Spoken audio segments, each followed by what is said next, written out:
مسجد قباء کے امام تھے، اس امام کی یہ عادت تھی کہ فرض نماز میں سورۃ الفاتحہ کے بعد پہلے سورۃ اخلاص پڑھتا، اس کے بعد پھر دوسری سورت پڑھتا۔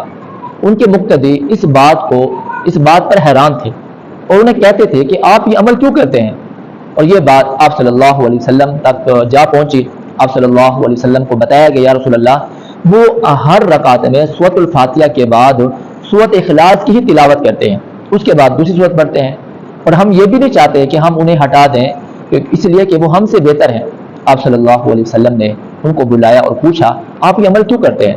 انہوں نے کہا، یا رسول اللہ، مجھے سورۃ الاخلاص سے محبت ہے، اس محبت کی وجہ سے میں ہر رکعت میں سورۃ الفاتحہ کے بعد پہلے سورۃ الاخلاص پڑھتا ہوں۔